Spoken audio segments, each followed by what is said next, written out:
Sub-Commander Drail walked into the command bridge of the Unbroken Fang, with his chest out and his head held high.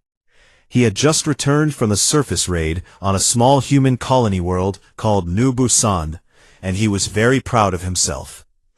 General Rothon, the supreme commander of the Varath Dominion's 4th Armada, stood at the central console with his back turned, watching the stars through the wide observation window. His dark green scales reflected the blue light of the console screens. He was old, scarred, and had fought in more than 200 campaigns across the galaxy. Very few things surprised him anymore. "General," Drail said, standing at attention, "the raid was a complete success. We have captured 5 human prisoners from the surface. They are secured in holding cell 7. Rothon turned slowly. His 4 yellow eyes studied Drail with a calm expression. "5 prisoners," he repeated. "That is good. Human hostages will give us strong leverage in the border negotiations. The cooperative will have to listen to our demands now." He placed his clawed hand on the console and leaned forward. "Tell me about the prisoners. Military? Government officials? Scientists?" Drail hesitated for just a moment, but his pride pushed him forward. "No, General. They are civilians. We found them in a small structure on the edge of the settlement. Some kind of education building. They were easy to capture. No resistance at all." Rothon's eyes narrowed slightly. "An education building," he said slowly. "And these civilians you captured from this education building, how old are they?" Drail straightened up even more. "Young, General. Very young. The oldest is perhaps 11 of their years. The youngest is about 7. We chose them specifically because smaller humans are weaker and easier to control.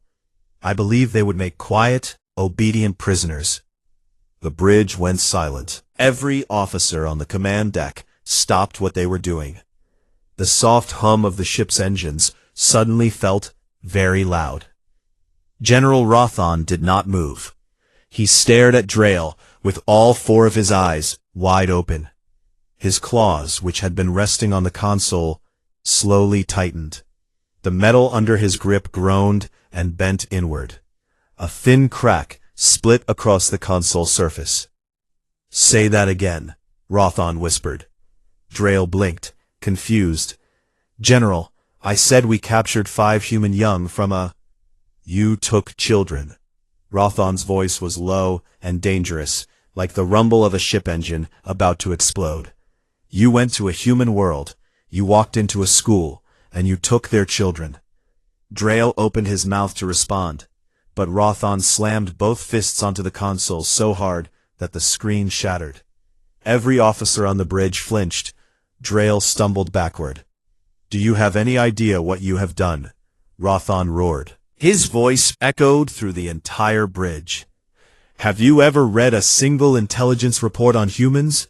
Have you ever opened a file? Have you ever listened to anything I have said in any briefing in the last 3 years?" Drail's confidence was gone. His scales had turned a pale shade of gray, which was the Varath equivalent of going white in the face.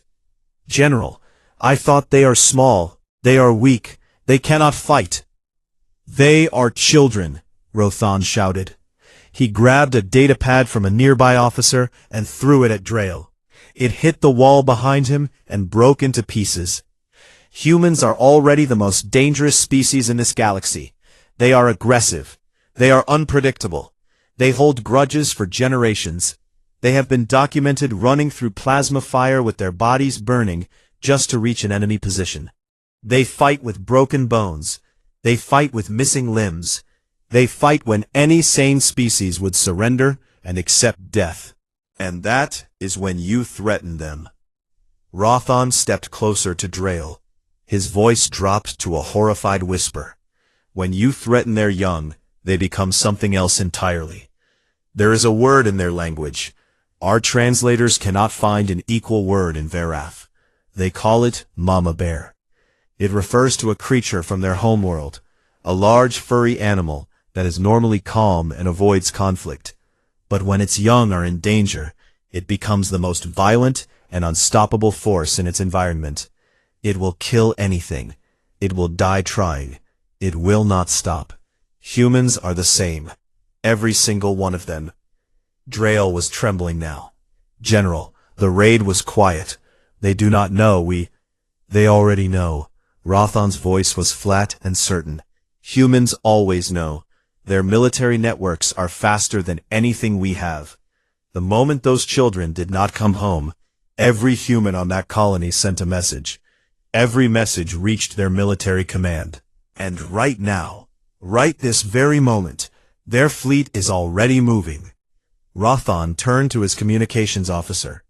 Send an emergency message to High Counselor Mithra. Tell her what this fool has done, and prepare this ship for the worst day of its existence. He looked back at Drail one last time. If we survive the next 72 hours, I will personally make sure you spend the rest of your life cleaning waste systems on a mining station. Now get out of my sight. Drail ran. 6 decks below the bridge, in holding cell 7, 5 human children sat in a bare metal room with gray walls and a cold floor. The room had no furniture, no windows, and only one heavy door. Dayon, the youngest at 7, was sitting in the corner crying loudly. Her wails bounced off the metal walls and filled the corridor outside, making the 2 Verith guards shift uncomfortably at their posts. Hana, who was 8, sat quietly against the wall. A small bug-like creature had crawled in through a tiny gap in the ventilation grate. It had 6 legs and glowing blue eyes. Hana held it gently in her hands and whispered softly to it. The creature did not try to run. Jinu, 10 years old, was on his knees in front of a wall panel. He had already pulled off the cover using nothing but his fingernails and a button from his shirt. Wires and circuits were exposed, and he was studying them with the serious focus of a surgeon. He did not know what any of it did. That was exactly why he wanted to touch all of it. Teho, the oldest at 11, stood near the door with his fists clenched. He was not big for his age, but he stood straight, and his eyes were sharp. He watched the door and listened to every sound in the corridor outside. He had promised himself that nothing would get past him. Nothing would touch the younger kids. And in the center of the room, sitting cross-legged on the cold floor, was Yuna. She was 9 years old. She had short black hair and calm dark eyes that seemed too steady for a child her age. She was not crying. She was not scared. She was looking at the walls, the ceiling, the door, the ventilation grate. She was studying everything, remembering everything, and thinking. She looked at the others. Dayon was still crying. Hana was petting her bug. Jinu was pulling out wires. Teho was standing guard. Yuna spoke in a quiet, steady voice. "Don't worry. Our parents are coming." She paused, and something close to a smile crossed her face. "And they are going to be really, really mad." 2 days had passed since the children were brought aboard the Unbroken Fang, and General Rothan already looked like he had aged 10 years. He sat in his command chair, with his claws pressed against his temples, reading the latest damage reports from the lower decks, and he could not believe what he was seeing. The first thing he had done after Drail's disaster was give very clear orders. The children were to be treated well. Comfortable bedding, clean water, proper food. No one was to touch them, threaten them, or even raise their voice near them. Rothan was not doing this out of kindness. He was doing this out of survival. He remembered what happened to the Krellians. Every Veroth officer knew the story. 60 years ago, the Krellian Empire had captured a human child during a border skirmish and executed the child on a live broadcast to intimidate the human government. What happened next was so fast and so total that the galactic community did not even have a word for it at first. They simply called it the lesson. Within 1 standard month, the Krellian Empire did not exist anymore. Not their fleet, not their colonies, not their homeworld. Humanity had erased them so completely that the only proof the Krellians ever existed was in history books. No one had threatened a human child since. until Drail. Rothan had assigned his best soldier to guard the children. Soldier Fenric was 7 feet tall, covered in thick armored scales, and had fought in 36 combat engagements. He was disciplined, experienced, and feared by his own comrades. Rothan had chosen him because he believed Fenric could handle anything. Fenric could not handle the children. The problem started within the first 6 hours. Dayon, the 7-year-old, began crying again. This was not unusual. What was unusual was the volume. Dayon did not cry like a normal child. She screamed. She screamed with a force and a pitch that Fenric had never heard from any living creature. The sound hit a frequency that was very close to the alarm tone used by the ship's sonic-based intruder detection system. The first time it happened, the alarms went off across 3 decks. 30 Verath soldiers in full combat armor rushed to the holding cell, weapons drawn, ready for a breach. They found Dayon sitting on the floor, red-faced and howling because she missed her mother. It happened 2 more times that day. By the 3rd false alarm, the soldiers stopped running and just stood in the corridor, looking tired and defeated. One of them quietly asked to be transferred to a different ship. Jinnu was a different kind of problem. The boy was not loud or emotional. He was curious, and that was far more dangerous. By the end of the first day, he had completely taken apart the electronic lock on the cell door. He did not even try. He simply sat on the floor, surrounded by tiny alien components, studying each one with a look of deep concentration. When the ship's engineers came to repair the lock, Jinnu watched every single thing they did. He asked questions. He pointed at tools and asked what they were for. The engineers, who did not speak his language, were confused but not alarmed. They should have been alarmed. By the 2nd day, Jinnu had dismantled the ventilation panel, 2 wall-mounted sensors, and a section of floor plating. He had also figured out how to unscrew things 4 times faster than before, because he had watched the engineers use their tools. A senior engineer reported to Rothan that the boy had caused more structural damage to Deck 7 than the last enemy torpedo strike. Rothan had stared at the report for a very long time, and then closed his eyes. Hana, the quiet one, had created her own kind of chaos. The ship had a pest problem, small 6-legged lizard creatures that lived in the walls and vents. The Verath considered them vermin, like rats. The ship had an extermination team whose entire job was to keep the creatures under control. Hana had found one on the first day, and treated it with such gentle care that it stayed with her. By the 2nd day, she had 5. By the end of day 2, she had more than 30. They followed her everywhere. They sat on her shoulders, in her lap, and in a small nest she had built from torn bedding. When the extermination team tried to enter the cell to remove the creatures, Hana looked up at them with her big, dark eyes filling with tears. The team leader, a hardened Verath soldier with 15 years of service, took one look at her face, turned around, and walked away. He told his commanding officer that the pest situation on Deck 7 was now someone else's problem. The boys spent hours in the cell, doing martial arts forms, sharp kicks, precise punches, smooth movements that even Fenric found impressive. A group of young Verath soldiers had gathered outside the cell to watch, curious about human fighting styles. One of them, a confident young warrior named Pell, laughed and asked through the translator if the boy wanted to try a friendly match. Teho said yes. They cleared a small space in the corridor. The Verath soldiers watched with amusement. Pell was twice Teho's size and outweighed him by at least 50 kilograms. He crouched into a fighting stance and expected the small human to hesitate. Teho did not hesitate.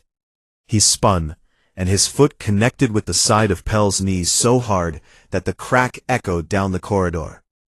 Pell dropped to the ground, howling in pain. The medical team later confirmed that the joint was badly damaged, and Pell would need reconstructive treatment. Teho was 11 years old, with a blue belt in Taekwondo. No one challenged Taeho again. But it was Yuna who worried Fenric the most, and she was the one who did the least. She did not scream. She did not break things. She did not collect animals or fight anyone. She talked. She asked Fenric about the ship. She asked about his family. She asked about his homeworld. She asked how long he had been a soldier and whether he liked it. She asked these questions calmly and politely, with a small, steady voice and eyes that watched everything. Fenric answered her questions carefully at first. Then he started answering them honestly. He did not mean to. There was something about the way Yuna listened, quiet, patient, without judgment, that made him forget she was a prisoner and he was her guard. By the second night, he had told her more about himself than he had told anyone in years. This frightened him deeply, not because she was gathering intelligence, but because he was starting to care about her. On the evening of the second day, Rothan sat in his quarters reading the full situation report. The children had triggered false alarms 9 times. One soldier was in medical care. The ventilation system on Deck 7 was barely working. There was a growing lizard infestation that no one would deal with, and one of his best soldiers was becoming emotionally attached to a 9-year-old human girl. Then his communications officer called with a new message from Verath Intelligence. Rothan read it and felt his blood turn cold. The humans knew about the abduction. They had already assembled a fleet, and the fleet was being led by Captain Kwan Suho, a decorated military officer and veteran of the Rim Wars, a man known for being calm, methodical, and absolutely ruthless when it mattered. The intelligence file had one final note at the bottom, highlighted in red, the color Verath used for the highest level of threat. It read, Captain Suho's daughter, Yuna, age 9, is among the abducted children. Rothan put the datapad down slowly. He stared at the wall for a long time. Then he opened a secure channel to High Counselor Mithra and said 5 words. I recommend unconditional surrender. 72 hours had passed since the children were taken from New Busan, and General Rothan stood on the bridge of the Unbroken Fang, watching his sensor screens with the expression of a man waiting for his own funeral. His 4th Armada was arranged in a standard defensive formation around the ship. 40 warships, each one armed and crewed by experienced Verath soldiers. It was a powerful force. Any other species in the galaxy would think twice before challenging it. Rothan had privately ordered every ship to keep its weapons on passive mode. He did not want to fight. He did not want to give the humans even the smallest excuse to open fire. He had served long enough to know the difference between a battle he could win and a situation he could only survive by being very, very careful. High Counselor Mithra had denied his request for surrender. She had called him a coward. She had told him that humans were emotional creatures who could be controlled through fear and leverage. She had ordered him to hold the children and use them as bargaining tools in the border negotiations. Rothan had listened to her words and felt nothing but a deep, hollow dread. Mithra had never faced humans in battle. She sat on the homeworld, surrounded by advisors who wrote reports instead of fighting wars. She did not understand what was coming. The sensor officer broke the silence. General, we are detecting a faster-than-light signature at the edge of the system. Multiple contacts. They are arriving now. Rothan nodded slowly. How many? The officer stared at his screen. His claws stopped moving over the console. He looked up at Rothan with an expression that was close to disbelief. General, I am reading 312 vessels. The bridge went very quiet.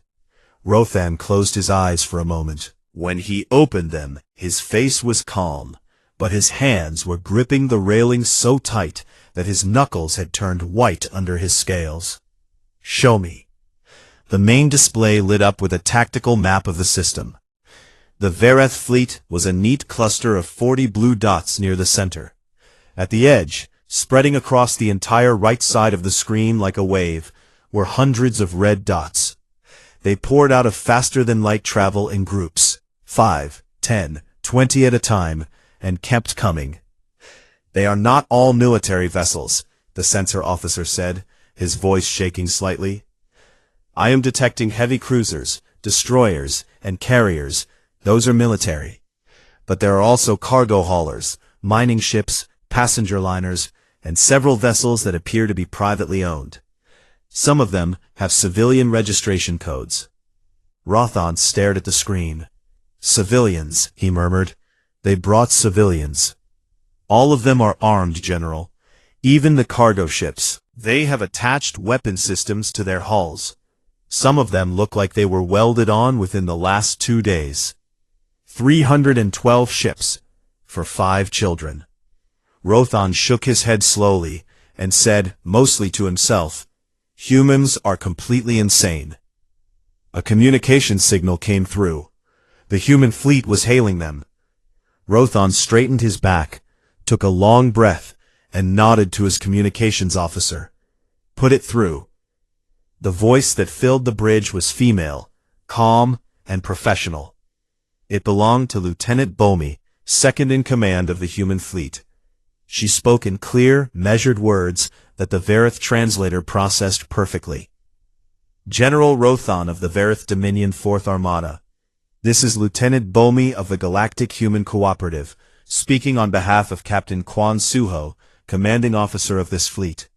We are here for the return of 5 human children, taken from the colony of New Busan 3 days ago. This is not a negotiation.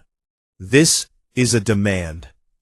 Rothan opened his mouth to respond, but Bomi was not finished. "Before you respond, General, I want to make sure you understand your situation clearly. Your fleet consists of 40 vessels. I will now list them for you." And she did. She named every single ship in the Vereth Armada. She listed their class, their weapon systems, their shield capacity, and the approximate number of crew members on each one. She did this from memory, without pausing, in a voice that was as steady as stone. When she finished, the bridge was silent. Every Vereth officer was staring at the communication console with wide eyes. "We know everything about your fleet, General," Bomi continued. "You know almost nothing about ours. Return the children within the hour, and we will leave. Refuse, and there will not be enough left of your armada to fill a shuttle. The choice is yours. Bomi out." Rothan stood still for several seconds. Then he turned to his officers and said quietly, "Begin preparing the children for transfer to a shuttle. We are giving them back." Before the order could be carried out, the secure channel from the homeworld activated. High Counselor Mithra's voice filled the bridge. "General Rothan, I have been monitoring the situation. You will not surrender those prisoners. You will use them as leverage. The humans will not attack while their children are aboard your ship. They are bluffing." Rothan clenched his jaw. "Counselor, with respect, they are not bluffing. There are more than 300 ships out there. They brought civilians who armed their own cargo ships to come here. These are not soldiers following orders. These are parents and neighbors and strangers who traveled across space because someone took children who are not even theirs. This is not a military operation to them. This is personal. Then it is emotional, and emotion makes them weak." Mithra replied coldly. "Hold the children. Begin negotiations for territorial concessions in the border zone. They will talk. They always talk. Counselor, the humans do not talk when their children are involved. They act. I have seen it. I have." "You have your orders, General." The channel closed. Rothan stood motionless on the bridge. His officers watched him waiting. He could see in their eyes that most of them agreed with him, not with Mithra. They were soldiers. They understood what was about to happen, even if their politicians did not. He turned to Drayle, who had been standing in the corner of the bridge, trying to make himself invisible for the last 3 days. Begin preparing the children for transfer anyway, quietly. I do not care what the counselor says. But before anyone could move, a new sound filled the bridge. It came through the ship's internal communication system. Every speaker, every console, every corridor, on every deck.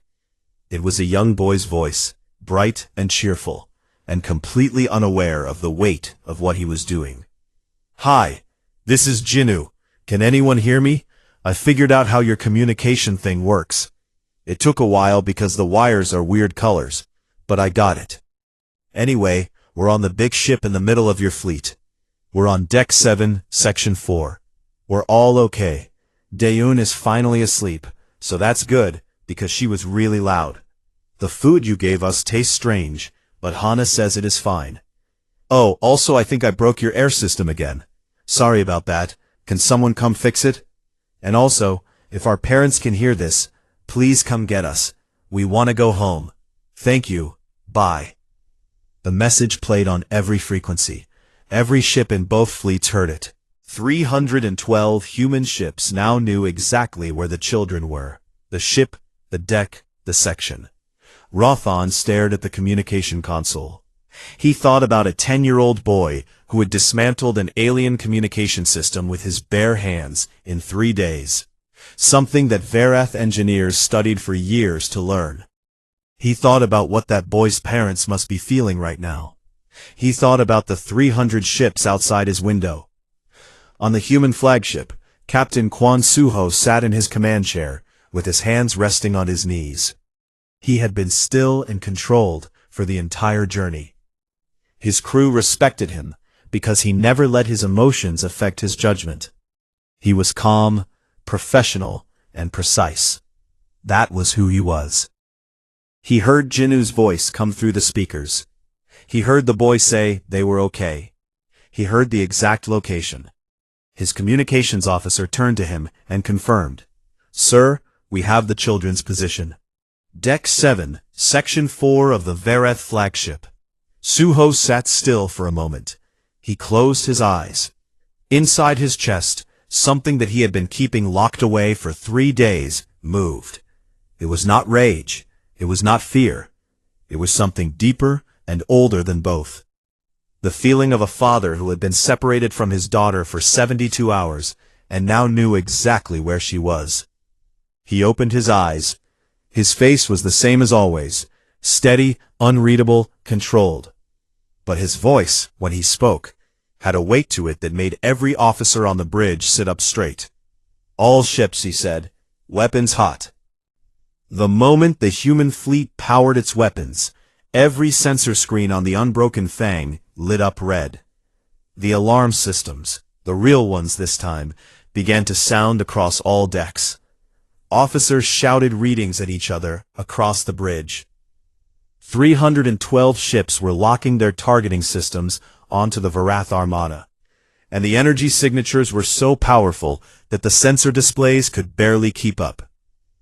General Rothan watched the readings and made his decision. He had served the Verath Dominion faithfully for over 60 years. He had followed orders through 200 campaigns, even the ones he disagreed with. He had always believed that duty came before personal judgment. But right now, standing on the bridge of his flagship, with 300 human ships pointed at his fleet, and 5 children locked in a cell 6 decks below him, he understood something with perfect clarity. Following Mithra's orders would get every Verath in this fleet killed. Every single one. And it would not even matter, because the humans would get their children back anyway. The only question was how many of his own people would die first. He opened a broadcast channel to every ship in his armada. His voice was heavy but certain. "All ships, this is General Rothan. Stand down immediately. Do not fire. Do not raise shields aggressively. Do not power any weapon systems. We are returning the human children. This is not a negotiation, and this is not a request. Any officer who fires on a human vessel will answer to me personally, assuming the humans leave enough of them for me to deal with. Rothan out. He closed the channel and turned to his bridge crew. Someone get me Fenric. Tell him to bring the children to the shuttle bay, now. Down on deck 7, Soldier Fenric received the order, and felt something he had not felt in years, relief. He walked to the holding cell door, reached for the control panel, and touched it. A sharp electrical shock ran through his hand and up his arm. He yanked his hand back, with a yelp that was far too loud for a 7-foot-tall armored warrior. Inside the cell, he could hear Jinu's voice say, "Oh, sorry, I wired the door. Hold on, let me fix it." There was some clicking and shuffling, and then Jinu opened the door from the inside. He stood there with a tangle of wires in his hands, and a look of innocent concentration on his face, like a boy who had been building a model toy and not rigging an alien warship door with an electrical trap. Fenric looked past him into the cell. Hana was sitting in a corner, with her army of small lizard creatures gathered around her, like a living blanket. They had spread into the corridor now, too. Several of them were sitting on ventilation grates and wall panels, watching Fenric with their small, glowing blue eyes. Dayan was asleep on Teho's lap, her face still red and puffy from crying. Teho sat with his back against the wall, his arms around the younger girl, looking exhausted but alert. And Yuna stood in the center of the cell, her hands at her sides, looking at Fenric with those calm, dark eyes that always seemed to know more than they should. "Is my dad here?" she asked. Fenric knelt down so he was closer to her height. He had spent 3 days guarding these children. He had been shocked, kept awake by screaming, surrounded by vermin, and emotionally disarmed by a 9-year-old girl who asked him about his childhood. He was tired. He was relieved. And he had grown to care about these small, chaotic, terrifyingly resilient humans more than he wanted to admit. "Yes," he said. "He brought friends." Yuna smiled. It was a small, knowing smile that looked far too old for her face. "He always does." Fenric stood up and began leading the children through the corridors toward the shuttle bay. Teho carried Dayon, who was still half asleep and mumbling. Hana walked beside Fenric, with 3 lizard creatures sitting on her shoulders. Jinu walked behind them, looking at every piece of technology on the walls with hungry eyes. Yuna walked at the front, beside Fenric, moving with a calm purpose that made her look less like a rescued prisoner, and more like someone who had been waiting patiently for a ride home. They made it 3 corridors before the trouble started. A squad of 8 Verath soldiers stepped out from a side passage and blocked the corridor. They wore different insignia from Rothan's personal troops. These were Mithra's loyalists, officers who answered to the High Counselor first and the General second. Their squad leader, a tall Verath with a scar across his snout, stepped forward and raised his weapon. "The prisoners stay," he said flatly. "General Rothan does not have the authority to override the Counselor." Fenric's hand moved to his own weapon. The general gave a direct order: "Stand aside." The general is a coward who has forgotten his duty. Those children are our leverage. Without them, we have nothing. More of Mithra's loyalists appeared from other corridors. There were at least 15 of them now, all armed, all blocking the path to the shuttle bay. Fenric was alone with 5 children. He was a good fighter, one of the best on the ship, but these were not good odds. Behind him, Teho gently set Daeyun down and stepped forward. He stood beside Fenric, barely reaching the soldier's waist, and raised his fists. His jaw was tight and his eyes burned with a fierceness that did not belong to an 11-year-old boy. He did not say a word. He did not need to. Yuna stepped forward too. She stood on Fenric's other side, her small frame barely visible between the armored aliens, and looked directly at the loyalist squad leader. She did not flinch. She did not blink. When she spoke, her voice carried down the silent corridor with a clarity that made every soldier in the passage listen. You have about 4 minutes before my father boards this ship. I would pick a side if I were you." She said it the way someone talks about the weather. Simple, factual, certain. And as if the universe itself was responding to her words, the unbroken fang shuddered. A deep metallic groan ran through the walls and floor. Then came the sounds, sharp, violent, and unmistakable. Cutting, breaching, the screech of alien metal being torn open by human tools. Captain Kwon Suho had launched boarding shuttles the moment his fleet went weapons hot. Human Marines in full-powered armor were cutting through the hull of the unbroken fang at 4 different points. Each breach team moved with terrifying speed and precision. They were not there to capture the ship. They were not there to fight a war. They were there for one reason only, and every Marine on every team knew it. The ship shuddered again. Closer this time. The lights in the corridor flickered. A distant alarm began to sound. A real one. The kind that meant the hull had been opened. The Loyalist squad leader looked at his soldiers. They were staring at the walls, at the ceiling, at the sounds of human boots hitting metal decks somewhere above them. The confidence was draining from their faces. They had signed up to hold hostages against a negotiating table. They had not signed up to fight human Marines, who were already inside the ship. Fenric drew his weapon and pointed it at the squad leader. "I have been on this ship for 3 days with these children. I have been shocked, bitten by vermin, kept awake by screaming, and emotionally destroyed by a girl who is 9 years old. I am not dying today because you idiots kidnapped babies. Stand down, or I will put you down myself." The Loyalists looked at each other. One by one, they lowered their weapons. Fenric holstered his weapon, picked up Daeon with one arm, and nodded to the children. "Let us go."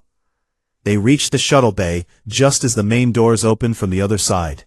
Bright white light poured in. The silhouettes of armored human Marines filled the entrance, their weapons up, their visors glowing. And in the center, walking through them like a man walking through his own front door, was Captain Kwon Suho. He was not tall by human standards. He was not physically imposing. He wore a standard officer's uniform, not powered armor, but the way he carried himself, the steadiness of his steps, the stillness of his hands, the absolute control in his expression, filled the room in a way that no amount of armor could match. He stepped into the shuttle bay and looked around. He saw the alien soldiers. He saw Fenric, standing with Daeon in his arms. He saw the other children gathered behind him, and then his eyes found Yuna. She was already running. She crossed the distance between them in seconds, her small feet slapping against the metal floor. Suho dropped to one knee and caught her. He wrapped his arms around her and held her tight. He did not speak. He did not need to. He just held his daughter. For 5 seconds, the shuttle bay was completely still. Human Marines, Varath soldiers, children, and a 7-foot alien guard holding a sleeping little girl all stood in silence and watched a father hold his child. Yuna pressed her face against his shoulder and whispered, "I knew you would come." Suho closed his eyes. His hand cradled the back of her head. "I am here, Yunaya," he said softly. "I am here." Then he stood. He set Yuna gently behind him, where a Marine immediately knelt beside her.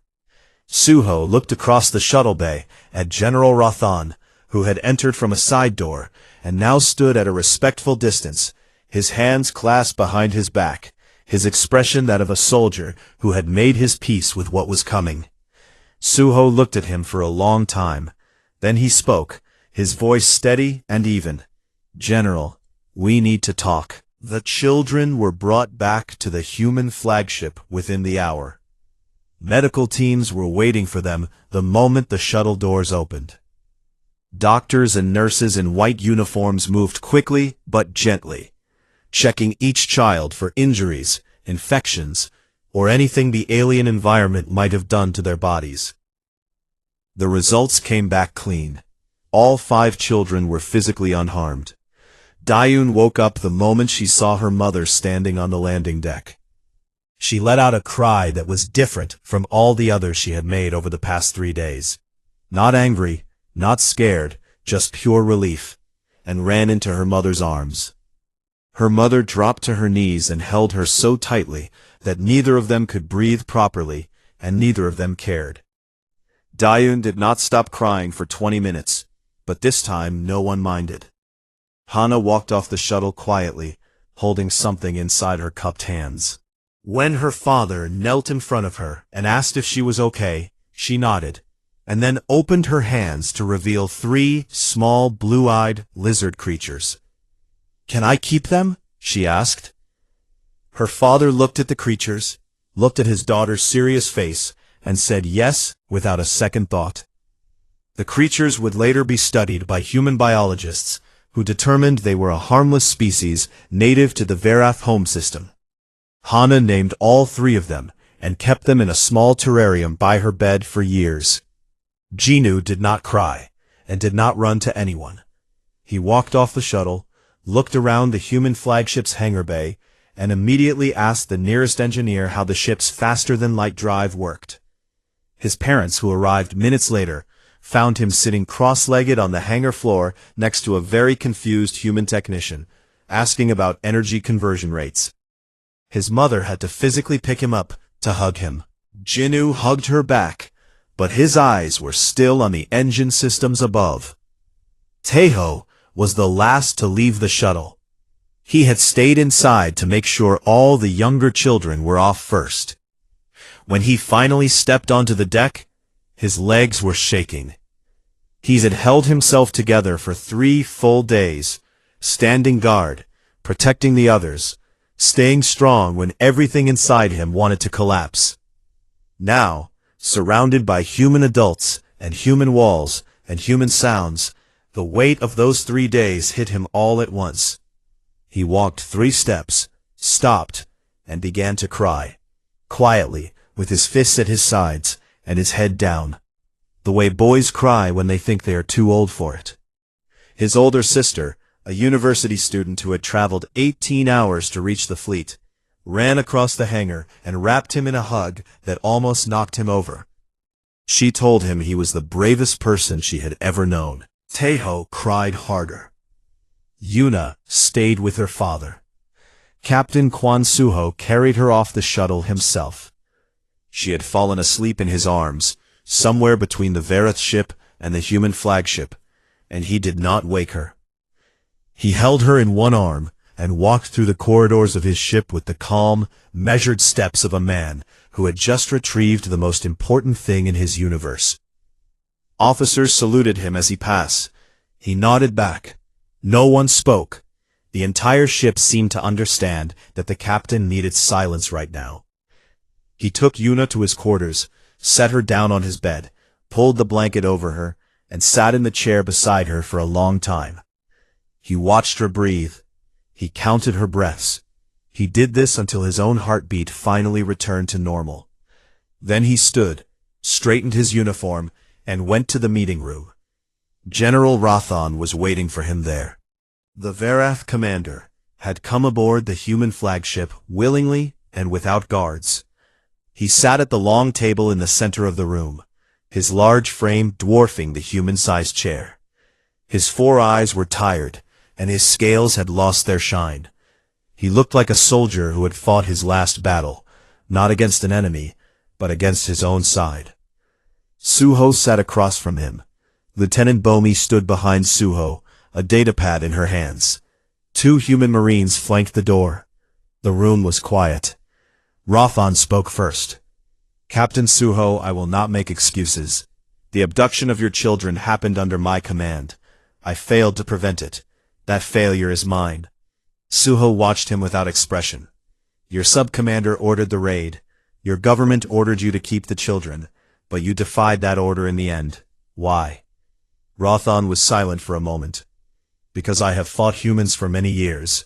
I have respected your kind as soldiers and as enemies. But I did not fully understand what your children mean to you until I watched 5 of them tear my warship apart from the inside in 3 days. He paused. The little one who screams. She caused more disruption than most weapons I have faced. The boy who takes things apart. My engineers are still repairing the damage. And your daughter, Captain. She did the most dangerous thing of all. She made one of my best soldiers care about her. She did not fight us. She did not scream or destroy. She just talked. And that was worse than all of it. Suho's expression did not change, but something shifted behind his eyes. Something that might have been the smallest trace of pride. Rothan reached into his uniform and pulled out a data crystal. He placed it on the table between them. This contains every communication between myself and High Counselor Mithra over the past 72 hours. Every order she gave. Every refusal to negotiate. Every instruction to hold your children as hostages. I am giving this to you freely. Bomi picked up the crystal and examined it. She looked at Suho and gave a small nod. It was genuine. You are betraying your own government, Suho said. My government ordered me to threaten children, Rothan replied. That is not a government worth protecting. The room was quiet again. Suho studied Rothan for a long time. Then he said, You made the right choice at the end, General. That counts. The political consequences moved quickly after that. Sub-Commander Drail was handed over to human authorities. He was put on trial, found guilty of the abduction of 5 human minors, and sentenced to imprisonment on a human penal colony. During his trial, he kept repeating that he did not understand why everyone was so angry. The children were not hurt. They were just small humans. The judge, a woman from New Busan, who had known 2 of the children's families personally, looked at Drail for a very long time before delivering the sentence. She did not raise her voice. She did not need to. High Counselor Mithra faced consequences she had not imagined possible. When the galactic community learned that she had ordered human children held as political hostages, the reaction was swift and universal. 37 species issued formal condemnations of the Vareth Dominion. Trade agreements were suspended. Diplomatic channels were frozen. But the important thing was that these species were not condemning Mithra because they loved humanity. They were condemning her because they were afraid of what humanity would do next, and they did not want to be anywhere near the fallout. Within 2 weeks, Mithra's own council removed her from power. She spent the rest of her career in political irrelevance, remembered only as the leader who was foolish enough to provoke humans in the one way that no species should ever provoke them. General Rothan was quietly pardoned by both sides. The humans acknowledged that he had defied his own government to protect the children.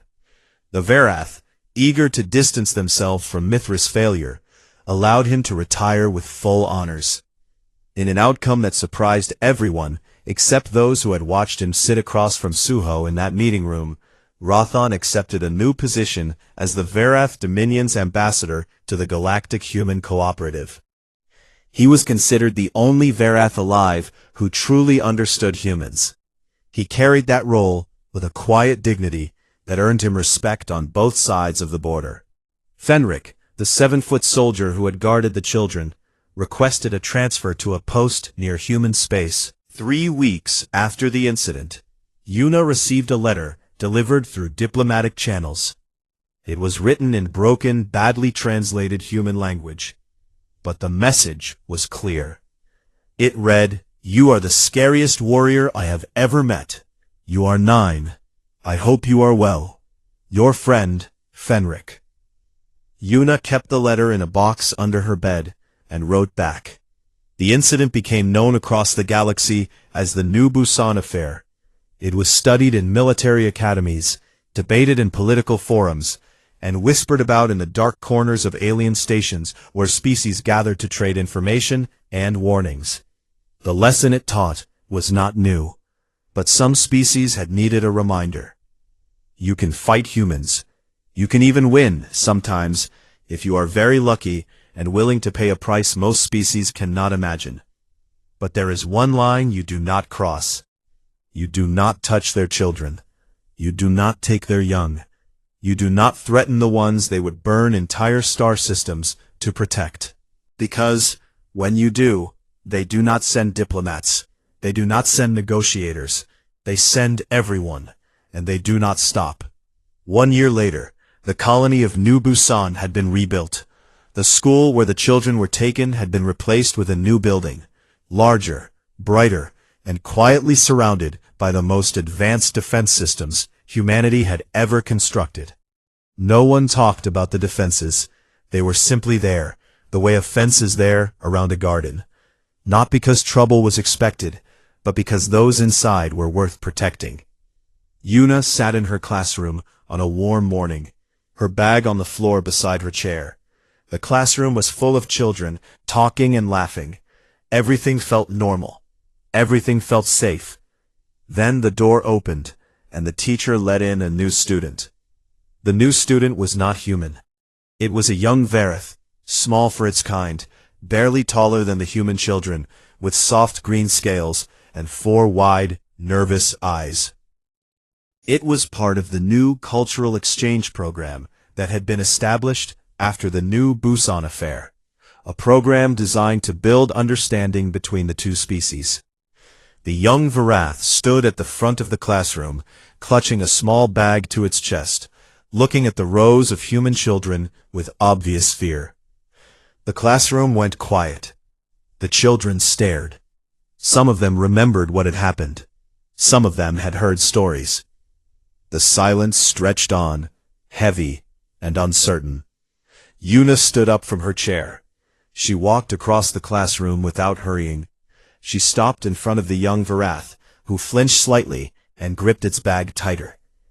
Yuna looked up at the alien child with the same calm, steady eyes that had unnerved Fenric, impressed Rothan, and made her father proud enough to cross a galaxy.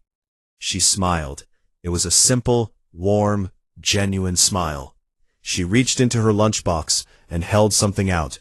"Hi, I am Yuna. Do you want some kimbap?" The Varath child stared at her. Its 4 eyes blinked rapidly. It looked at the food in her hand, then at her face, then at the other children in the room who were watching. Slowly, carefully, with one small clawed hand, it reached out and took the piece of kimbap. Yuna sat down in the chair next to it and began talking, the same way she talked to everyone, calmly, kindly, and with a quiet confidence that made the entire room feel a little warmer. Somewhere far above, in orbit around New Busan, a newly assigned defense station kept watch over the colony below.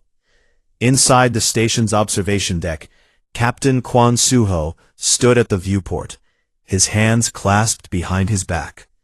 He could see the colony spread out across the planet's surface, the new buildings, the green fields, the school.